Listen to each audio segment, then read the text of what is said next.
तो कैसे हैं आप सभी लोग। एक बार फिर से स्वागत है आपका हमारे YouTube channel study with Yogesh इसमें।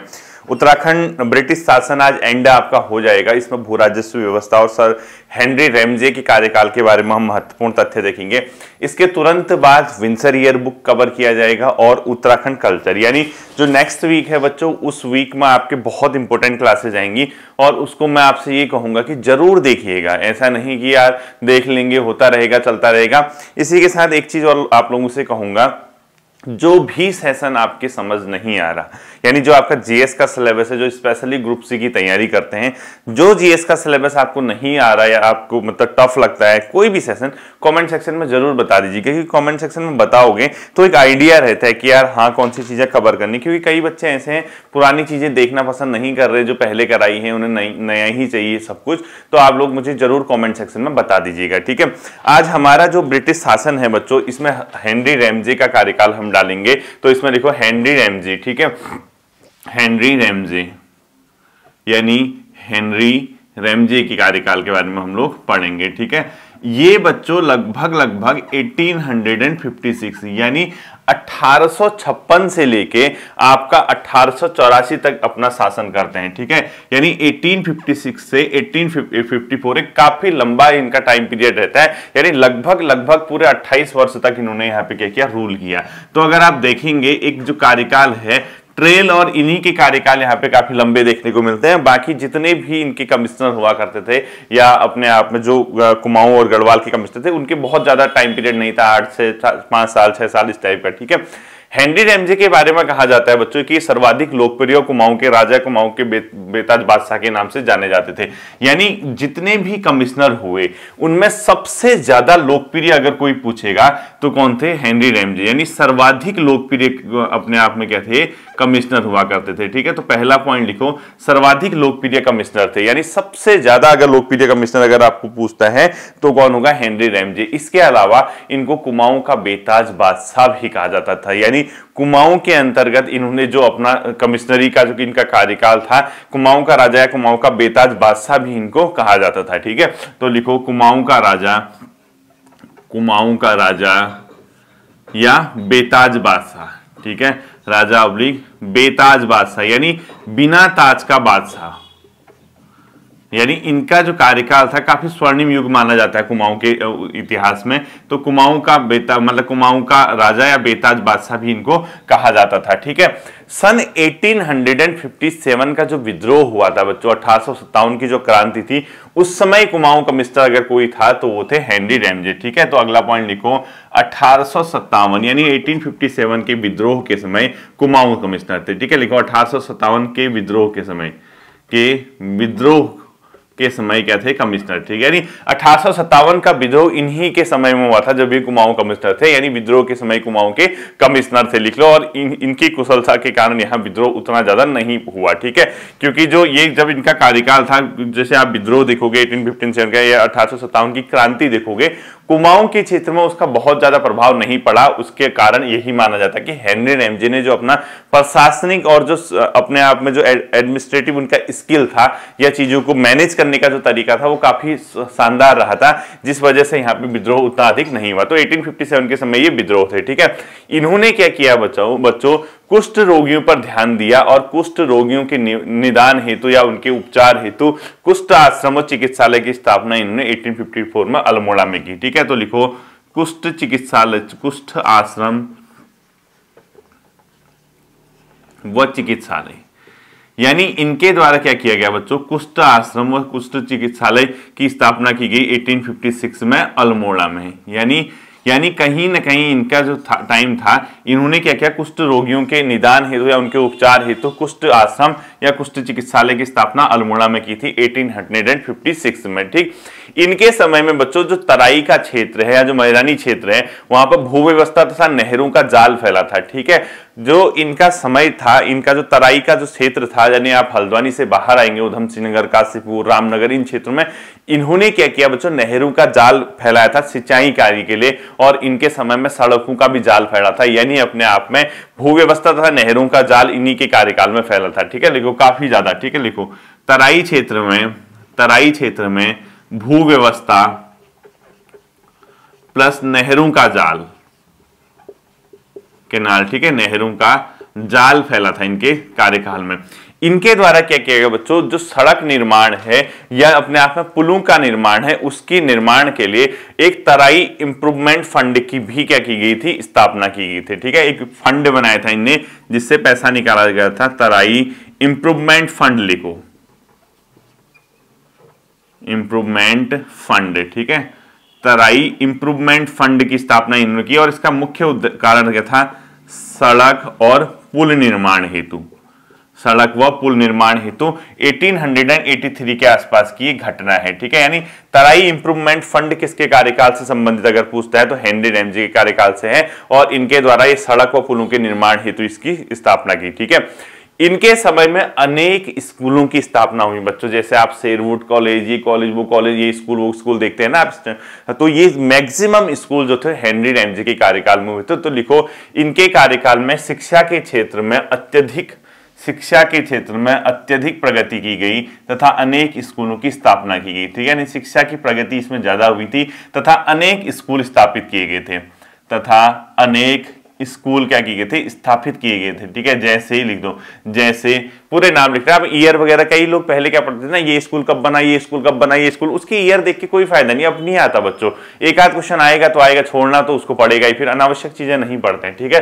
तो शिक्षा की प्रगति इनके कार्यकाल में हुई और अनेक स्कूलों की स्थापना इनके कार्यकाल में की गई थी, जिनके अंदर आप जैसे मिशन स्कूल स्थापित हुए, जैसे आप उत्तराखंड में देखोगे ना कई प्रकार के मिशन स्कूल है, तो मिशन स्कूल है। इसके अलावा शेरवुड कॉलेज का नाम सुना होगा आपने, तो आप लिख लो जैसे मिशन स्कूल है, शेरवुड कॉलेज है, ऑल सेंट कॉलेज है, शेरवुड ऑल सेंट कॉलेज। इसके अलावा स्टैनले स्कूल की भी स्थापना इनके समय में हुई थी, ठीक है, स्टैनले स्कूल। साथ ही साथ सेंट मैरीज कॉन्वेंट स्कूल की स्थापना इनके काल में हुई थी, वेलेजली हाई स्कूल की स्थापना इनके कार्यकाल में हुई थी, और इसके अलावा सेंट जोसेफ, ठीक है।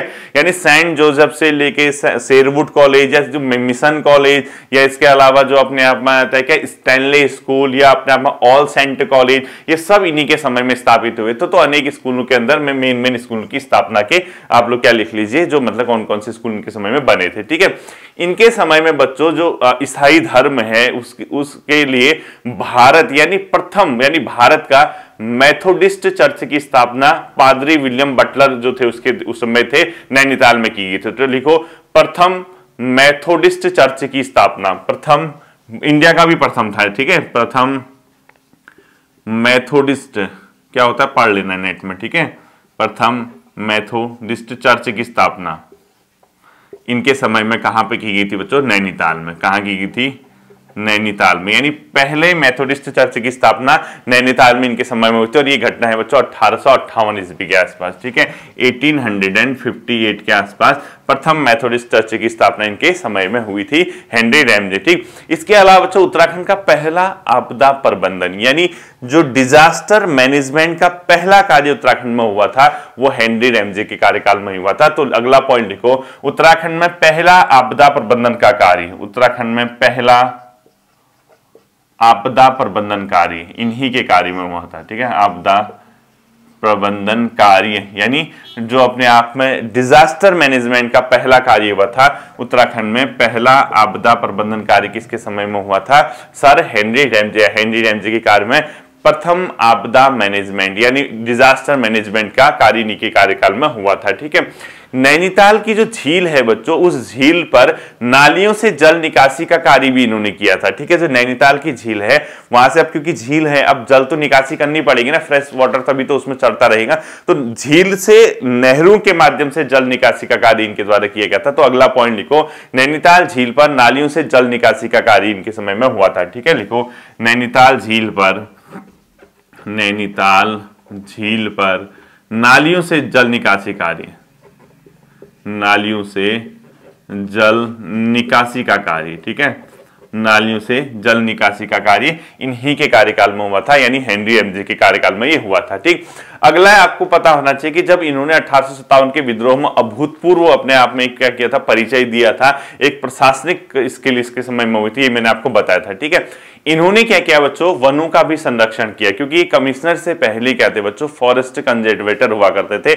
और इन्होंने क्या किया, जो फॉरेस्ट का इलाका है वहां पे ठेकेदारी प्रथा समाप्त की और वृक्ष पर मार्किंग व घन लगाने की व्यवस्था, यानी निशान लगाने की व्यवस्था इन्होंने विकसित की। ठीक है, तो वनों के संरक्षण हेतु भी कार्य किया, लिखो वन संरक्षण में भी कार्य किया। ठीक है, वन संरक्षण का कार्य, यानी इन्होंने फॉरेस्ट कंजर्वेशन का भी कार्य किया था। और इन्होंने क्या किया बच्चों, घन लगाने की प्रथा शुरू की थी वृक्षों में, या मार्किंग की प्रथा इन्होंने शुरू की थी। ठीक, इसके अलावा कुछ महत्वपूर्ण कार्य और होते होंगे इनके, हमने इतना ज्यादा नहीं देखना है। मेन हम अब आएंगे ब्रिटिश भू राज व्यवस्था के अंदर, यानी ब्रिटिश भू व्यवस्था, अगला हेडिंग आपने डालना है, वहीं से आपका मे भी क्वेश्चन आएगा। ठीक है, अगला लिखो आप लोग ब्रिटिश भू व्यवस्था। ठीक है, हेडिंग डालना आप लोग ब्रिटिश भू व्यवस्था। तो ये ब्रिटिश वाला पीरियड हमारा एंड हो जाएगा। टिहरी हमने कर लिया है, पंवार हमने किया हुआ है, चंद्र राजवंश हमने किया है, कत्यूरी वगैरह सब कवर कर लिया है। इसके बाद जब भी उत्तराखंड, ये यहां से इतिहास की क्लासेस आएंगी, एक सेक्शन बचता है आपका, वो है उत्तराखंड का स्वतंत्रता संग्राम में योगदान। ठीक है,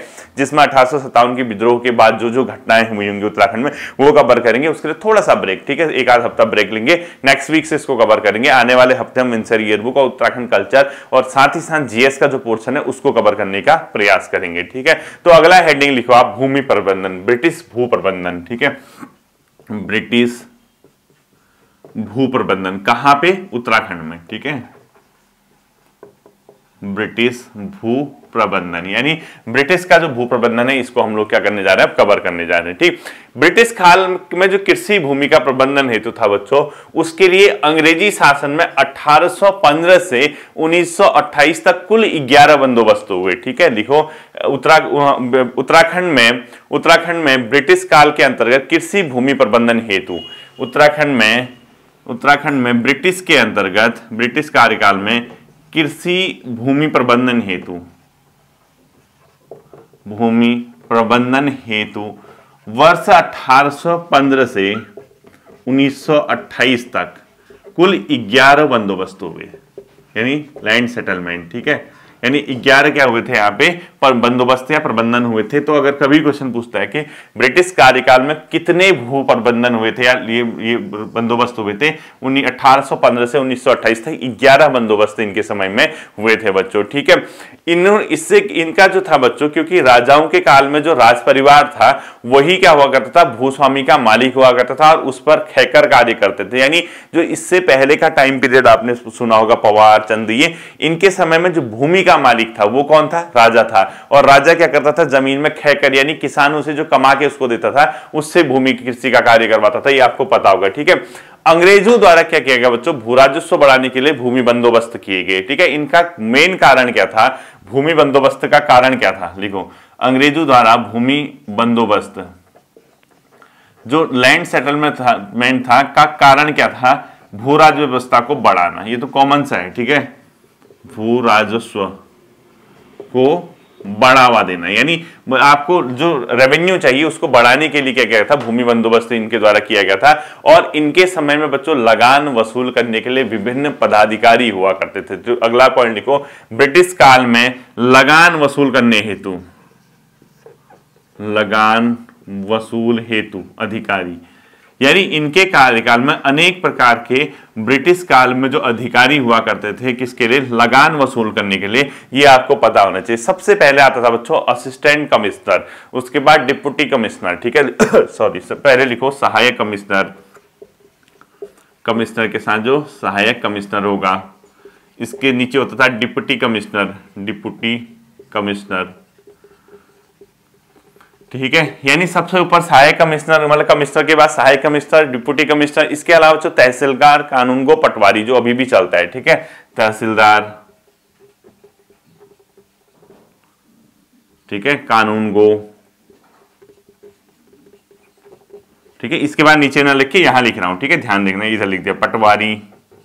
ये सब क्या थे, लगान वसूल करने से संबंधित अधिकारी हुआ करते थे। ठीक है, फिर सबसे जड़ में आते थे मतलब प्रधान, थोकदार व कमीन। ठीक है, लिखो प्रधान, थोकदार, सयाना व कमीन। ठीक है, ये सबसे नीचे आते थे प्रधान,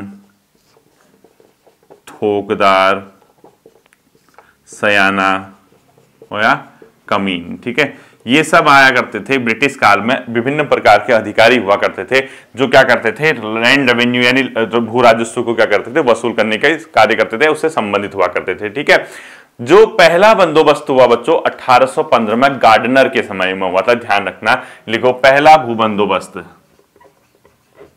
पहला भू बंदोबस्त। ठीक है, ये जो हुआ था बच्चों 1815 में गार्डनर के समय में हुआ था, जो कुमाऊं के पहले कमिश्नर थे, जो मैंने बताया था आपको लगभग सिर्फ 9 माह तक उनका कमिश्नरी का कार्यकाल था। उन्हीं के समय में भू राजस्व व्यवस्था हुई थी। और ये जो था बच्चों, ये सेटलमेंट गोरखाकालीन राजस्व व्यवस्था पे आधारित था। क्यों? क्योंकि उस समय ज्यादा इनको आइडिया नहीं था, नए नए आए थे और इनका कार्यकाल भी बहुत लंबा नहीं था। कहीं ना कहीं अगर आप देखोगे ये वाला जो है पहला वाला, ये किस पे आधारित था, गोरखाकालीन यानी गोरखा भू राजस्व व्यवस्था पे आधारित हुआ करता था। ठीक है, तो लिखो ये गोरखा व्यवस्था पर आधारित था। ठीक है, ये गोरखा व्यवस्था पर आधारित था पहला वाला। इसके बाद जो दूसरा बंदोबस्त है बच्चों, दूसरे से 7वें बंदोबस्त तक का कार्य ट्रेल के द्वारा किया गया। कुल 11 हुए, 11 में से लिखो अगला पॉइंट लिखो, दूसरे से सेकंड, ठीक है, 7वें तक, दूसरे से 7वें तक भू राजस्व व्यवस्था का कार्य ट्रेल के द्वारा किया गया था, जो कमिश्नर ट्रेल द्वारा किया गया था। ठीक है, यानी सबसे ज्यादा अगर आपको पूछता है कि किसके समय में हुए थे, वो दूसरे से सेकंड तक ट्रेल के द्वारा किए गए थे, दूसरे से 7वें तक। पहला किसके कार्यकाल में, गार्डनर।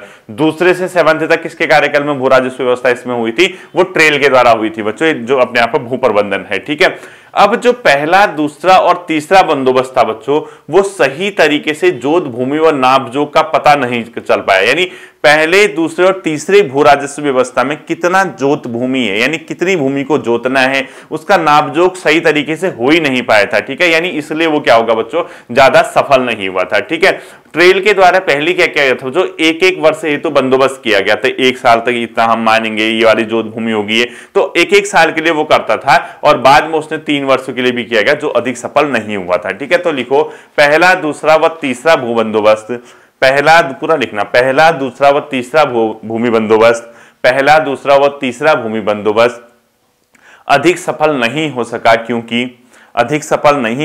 क्योंकि इसमें जोत भूमि, सही जोत भूमि व उसकी नापजोक का पता नहीं चल सका, इसमें सही जोत भूमि व उसकी नापजोक का पता नहीं चल सका। ठीक है, अगला पॉइंट लिखो, ट्रेल द्वारा सर्वप्रथम एक एक वर्ष के लिए भूमि प्रबंधन किया गया।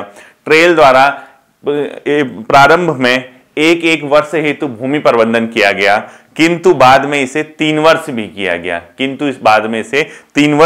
गया, जो बहुत ज्यादा सफल नहीं रहा। ठीक है, इसके बाद क्या हुआ बच्चों, पहले, दूसरे, तीसरे के बाद जो 1823 में एक ट्रेल ने भू बंदोबस्त किया, जो बहुत फेमस है, जिसको पंचसाला 5 वर्ष बंदोबस्त का निर्धारण भी बोलते हैं। ठीक है, क्योंकि 5 वर्ष के लिए उसने कहा कि भाई ये होगा आप सिस्टम, जिसको पंचसाला भू बंदोबस्त भी कहते हैं, और इसको 80 साला भी कहते हैं, क्योंकि संवत 1880 का ही था। ठीक है, तो अगला लिखो वर्ष 1823, यही से क्वेश्चन भी आता है। ठीक है, वर्ष 1823 में ट्रेल द्वारा पंचसाला बंदोबस्त किया गया। ठीक है, वर्ष 1823 में ट्रेल द्वारा पंचसाला बंदोबस्त किया गया। जो पंचसाला बंदोबस्त था बच्चों, ये 1823 से 28 तक था। ठीक है, क्योंकि 5 वर्ष हेतु था, ये 5 वर्ष हेतु। ठीक, अब 5 वर्ष से हेतु था, तो 1823 से 1828 यानी 5 वर्ष हो गए, तो इसको पंचसाला बंदोबस्त कहा गया। और यही जो पंचसाला बंदोबस्त था बच्चों, इसको 80 साल बंदोबस्त कहते हैं, क्योंकि ये संवत 1880 में हुआ था। ठीक है, अब इसको ब्रैकेट में लिखो, संवत 1880 जो चलता है ना हिंदू धर्म के अनुसार, संवत 1880, इसीलिए इसको क्या बोला गया बच्चों, 80 साला बंदोबस्त। ठीक है, 80 साला बंदोबस्त। अगर कभी नॉर्मल आप अगर मेंस की पेपर लिखने जाते हो, ट्रेल के 80 साला बंदोबस्त की क्या विशेषताएं थी या पंचसाला बंदोबस्त क्या था, तो ये क्वेश्चन ऐसे ही बन जाएंगे। ये ट्रेल के द्वारा शुरू किया गया, जो वर्ष इतने से इतने तक था, क्योंकि ये 5 वर्ष ही था, इसलिए पंचसाला बंदोबस्त कहते हैं, और संवत 1880 में इसको शुरू करने के कारण इसको 80 साला बंदोबस्त भी कहते हैं। ठीक है, अब ये तो तथ्यात्मक हो गया, लेकिन इसके अंदर हुआ क्या था, मैंने आपको बताया था, ट्रेल पहला कमिश्नर था बच्चों, जिसने क्या किया, गांव की सीमा का निर्धारण किया, जोत भूमि बताई कौन सी कितनी होगी, कितनी वैज्ञानिक तरीके से उसने सेटलमेंट किया, यानी प्रत्येक गांव में जाकर भूमि की नापजोख करवाई, उसका सीमा निर्धारण किया तथा लगान का लेखा पहली बार किया, उसने ऑडिट किया, उसने रिकॉर्ड में रखा। ठीक है, तो लिखो इसके तहत ट्रेल द्वारा गांव में जाकर भूमि की नापजोख कराई गई, ग्रामीण भूमि की नापजोख कराई गई, ग्रामीण क्षेत्र में भूमि की नापजोख, ग्रामीण क्षेत्र में या गांव में जाकर भूमि की नापजोख कराई गई। ठीक है, पहली बार भूमि का लेखा करवाया गया, नापजोख ग्रामीण भूमि की नापजोख कराई गई, सीमा गांव की सीमा का निर्धारण किया गया, गांव की सीमा निर्धारित की गई, गांव की सीमा निर्धारित की गई तथा पहली बार भूमि का लेखा यानी ऑडिट करवाया गया। ठीक है, यानी गांव का लगान का लेखा पहली बार हुआ था। ठीक है, जो लगान जो होता था उसका ऑडिट वगैरह भी किया, लगान का लेखा अकाउंटिंग की उसकी। ठीक है, रखा कितना है, कैसा रहा हिसाब, फिर उसको सही तरीके से वैज्ञानिक तरीके से। तो अगर नॉर्मली देखो, अगर आप कभी मेंस की पेपर लिखते हो आने वाले फ्यूचर में, क्योंकि उत्तराखंड का बहुत ज्यादा रोल हो गया, पंचशाला बंदोबस्त से आप क्या समझते हैं? यह ट्रेल के समय शुरू हुआ था, जो वर्ष इतने से इतने तक था, क्योंकि ये 5 वर्ष था, इसलिए इसको पंचशाला व्यवस्था कहते हैं। यह एक वैज्ञानिक व तार्किक बंदोबस्त कहा जाता है, क्योंकि इसमें गाँव की सीमा का पहली बार निर्धारण हुआ, ग्रामीण क्षेत्र में पहली बार वहां के लोगों को अपनी प्राकृतिक जो बाउंड्री है, सीमा है, उसका, उनके वनों के बारे में उनको जानकारी मिली। यह अपने आप में पहली बार भूमि का लेखा करवाता है तथा गांव की सीमा का निर्धारण करता है। तो यही तो आप मेंस में लिखते हो। अगर आप ये पढ़े होंगे तो आपको कहां से दिक्कत आने वाली है। ठीक है, तो ये पहली बार इस प्रकार की चीजें इसमें होंगी। और इसमें ध्यान रखना, अगर आपका ऑब्जेक्टिव भी पूछता है यूके ट्रिपल एस से, तो घुमा फिरा के अगर इस टाइप के क्वेश्चन पूछेगा, वहां आत्मा परमात्मा के पास चले जाए, उससे पहले आपको क्या करना होगा, इसको यही सीख लेना होगा, ताकि आत्मा को अपने शरीर पे ही रखे रहें एग्जामिनेशन हॉल पे। ठीक है, तो ग्रामीण भूमि की नाप जो गांव की सीमा का निर्धारण लगान का क्या किया गया बच्चों, इसमें लेखा का किया गया। ठीक है, अब इसमें क्या किया गया बच्चों, भू सुधार के तहत इसने भूस्वामियों को एक ही जगह पर लगान देने की व्यवस्था की। ठीक है, तो लिखो भू सुधार के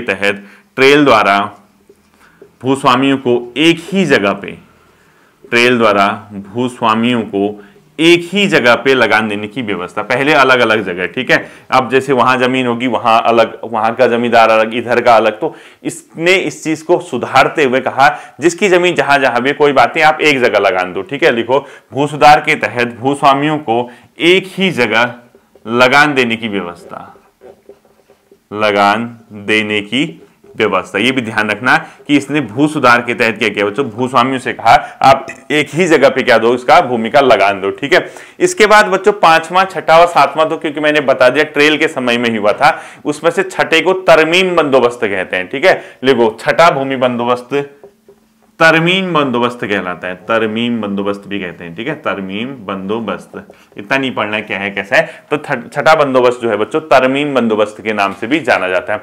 इसके बाद बच्चों कमिश्नर बैटन की व्यवस्था आई। ठीक है, लिखो ट्रेल के बाद कमिश्नर बैटन की व्यवस्था, कमिश्नर बैटन की भू व्यवस्था। ठीक है, कमिश्नर बैटन की भू व्यवस्था, जैसे ट्रेल आया, ट्रेल के बाद कौन आया बच्चों, कमिश्नर बैटन की भू व्यवस्था, कमिश्नर बैटन की भू व्यवस्था। ठीक है, इसके समय में क्या हुआ था बच्चों, इसमें पहली बार इसकी व्यवस्था 20 सालों के लिए की गई, जिसको ये 20 साला बंदोबस्त कहते हैं। ठीक है, लिखो पहली बार 20 वर्ष हेतु, पहली बार 20 वर्ष हेतु भू व्यवस्था, इसीलिए इसको 20 साला बंदोबस्त भी कहते हैं। ठीक है, 20 साला बंदोबस्त, यानी अगर आपसे पूछता है 20 साला बंदोबस्त किसके कार्यकाल से संबंधित है, तो कमिश्नर बैटन उसका आंसर हो जाएगा। ठीक है, इसने क्या किया बच्चों, भागीदार प्रधान नियुक्ति की है। इसने क्या किया, क्योंकि 20 सालों के लिए था, बहुत एरिया था, तो अलग अलग जगह जैसे प्रधान होते थे, इसने भागीदार प्रधान नियुक्ति की कि आपकी भागीदारी होगी, और जगह जगह पे प्रधान नियुक्ति की है। ठीक है, लिखो भागीदार प्रधान नियुक्त इसके तहत। ठीक है, भागीदार प्रधान नियुक्त, तो भागीदार प्रधान नियुक्ति किसके समय में हुए थे, इसके। इसने क्या किया, जो बड़े गांव थे बच्चों, उसमें एक से अधिक प्रधान रखे। ठीक है, लिखो बड़े गांवों में, क्योंकि एक ही नहीं कर पाता था लगान वसूल, एक से अधिक प्रधान, एक से अधिक प्रधान, बड़े गांव में एक से अधिक प्रधान इसने क्या किया बच्चों, नियुक्त किए। ठीक है, यानी बड़े बड़े जो गांव होते थे उनमें एक से अधिक प्रधान इसके समय में नियुक्त हुए थे।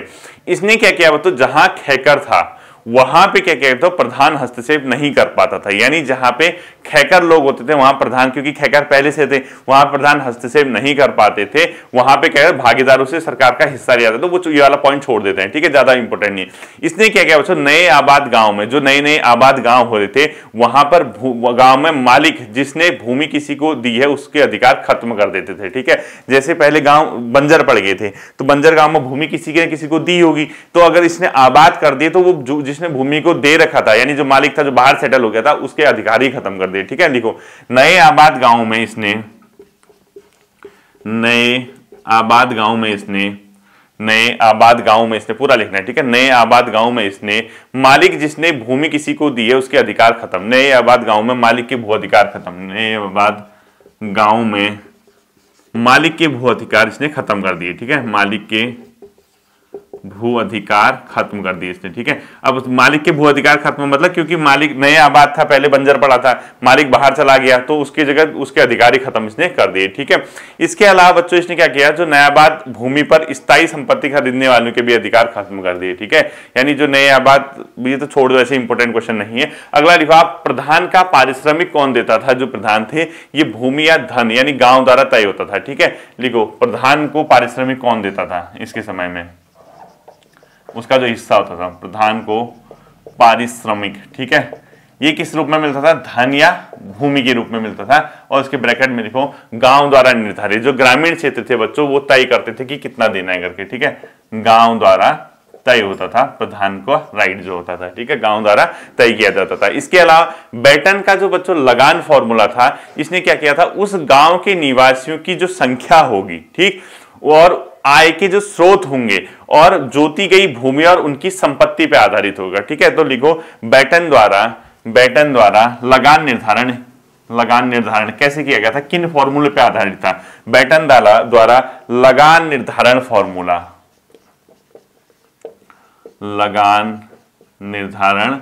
फार्मूला, ठीक है। यानी इसने किस तरीके से लगान का निर्धारण किया वो देखना है। तो लगान का निर्धारण जो फॉर्मूला था बच्चों, एक तो क्या किया इसने, उस गांव के निवासियों की संख्या, ठीक है, ग्रामीण निवासियों की संख्या, यानी जहां का था, जिस गांव से, ठीक है, यानी इसने वहां के लोगों की संख्या देखी। प्लस दूसरा चीज इसने क्या किया, उस गांव में जितने लोग थे, इसके अलावा उस गांव की आय के क्या क्या स्रोत थे और वहां की जोती गई भूमि क्या थी, ठीक है। ऐसा नहीं कि अनाप शनाप ले लो, आय के स्रोत, तभी तो कम ज्यादा होगा ना, किसी से कितना। इसके अलावा जोती गई भूमि, क्योंकि इसी से तो जोत भूमि, यानी कितनी भूमि जोती जा रही है उससे, ठीक है। यानी आय के स्रोत, गांव के निवासियों की संख्या, जोती भूमि और उनकी संपत्ति, प्लस संपत्ति, यानी ग्रामीण जो संपत्ति होगी, इसके आधार पे अलग अलग गांव का अलग अलग निकलता था। यानी कहीं ना कहीं तार्किक था। इसने देखा संख्या कितनी है, अब ऐसा तो नहीं कि हर जगह गांव से समान लो। उसके बाद देखा उनके आय कितनी हो रही है, जोती गई भूमि कितनी है और वहां की संपत्ति कितनी। इन सबको देखते हुए इसने तय किया कि किस गांव से कितना अपने आप में क्या आएगा बच्चों, लगान आएगा। इसने एक वैज्ञानिक तरीका इसके लिए अपनाया, ठीक है। इसके अलावा बच्चों, बेटन की व्यवस्था में हर गांव का अपना अपना रिकॉर्ड था, ठीक है। लिखो, बेटन की व्यवस्था में हर गांव का अपना अपना एक रिकॉर्ड हुआ करता था। बेटन की व्यवस्था में हर गांव का अपना अपना एक रिकॉर्ड हुआ करता था। पॉइंट लिख लो, ठीक है, लिख लो। तो इसमें एक पॉइंट लिख लो आप लोग, बेटन की व्यवस्था में हर गांव का अपना रिकॉर्ड था, हर गांव का अपना रिकॉर्ड था, हर गांव का अपना रिकॉर्ड, हर गांव का अपना रिकॉर्ड हुआ करता था कि हर जो होगा, ठीक। इसके अलावा बच्चों, इसने क्या किया, खसरा की नापजोक व्यवस्था से जोतों की विशुद्ध नाप कराई, ठीक है। खसरा नाप करने वाला था। लिखो, इसने खसरा होता था ना, तो लिखो, इसने खसरा की नापजोक व्यवस्था से, खसरा की नापजोक व्यवस्था से, इसने खसरा की नापजोक व्यवस्था से जोतों की विशुद्ध नाप कराई, ठीक है। खसरा की नापजोक व्यवस्था से जोतों की, जितने जोतों की विशुद्ध नाप, जोतों की विशुद्ध नाप, खसरा की नापजोक से जोतों की इसने विशुद्ध नाप करवाई, ठीक है। अगला लिखो लास्ट बच्चों, बैकेट की व्यवस्था। ये बेटन था, वो बैकेट आएगा, ठीक है। लास्ट आपने लिखो बैकेट की व्यवस्था। बेटन के बाद अंतिम जो आएगा बच्चों, बैकेट की व्यवस्था आएगा। बाकी हमने उनका नहीं पढ़ना है, इबट सनी का, ठीक है। बैकेट की व्यवस्था, वो बेटन था, बैकेट है, ठीक है। बैकेट की व्यवस्था जो थी बच्चों, जोतों की नाप सही तरीके से इसने डोरी पैमाइश से करवाई, जिसको जरीब कहते हैं, ठीक है। लिखो, जोतों की नाप डोरी पैमाइश से कराई, डोरी पकड़ के, ठीक है, जोतू की नाप डोरी पैमाइश से कराई, ठीक है, इसको ध्यान रखना। जोतू की नाप क्या किसने? डोरी पैमाइश से कराई, जिसको जरीब कहा जाता था। जरीब व्यवस्था किसने शुरू की अगर पूछता है तो बैकेट हो जाएगा, ठीक है, लिखो जरीबो, ठीक है। जोतों की नाप किससे कराई? इसने अपने आप में जरीब से करवाई, ये ध्यान रखना। और इसमें खेत का क्षेत्रफल, लंबाई और चौड़ाई सब निकालते थे इसमें, और 1861 में भी ये चली थी, ठीक है। तो जोतों की नाप डोरी पैमाइश से कराई, खेतों का क्षेत्रफल निकालते थे इसमें, लंबाई और चौड़ाई, इसमें लिखो खेतों का क्षेत्रफल के आधार पर निकाला। क्षेत्रफल मतलब लंबाई और चौड़ाई देखी जाती थी खेत की कितनी है, पूरा उसने रिकॉर्ड रखा। तो जोतों की नाप जो है डोरी पैमाइश से इसने करवाई, ठीक है। इसके अलावा बच्चों इसमें ज्यादा नहीं पढ़ना है। इसके अलावा जो 10वां था, 10th, 8 7 तक उसने थे, 8 का 9वां, 8वां इससे पहले वाला हो गया, 9वां ये था, ठीक है, 9th ये था। इसके अलावा 10th जो था बच्चों वो किसके समय था? गूंज के समय में। गूंज वो पौ, गूंज तथा पौ के समय में हुआ था, ठीक है। ये भी इनके कमिश्नर हुआ करते थे। और 1887 में गढ़वाल में हुआ था पौ वाला। और 11वां बच्चों इबटसन के समय में, 11th हुआ था इबटसन के समय में, इबटसन के समय में हुआ था 11वां, ठीक है, इबटसन लिख लो इसको। और ये पौ वाला जो है गढ़वाल में हुआ था 1887 में, ठीक है।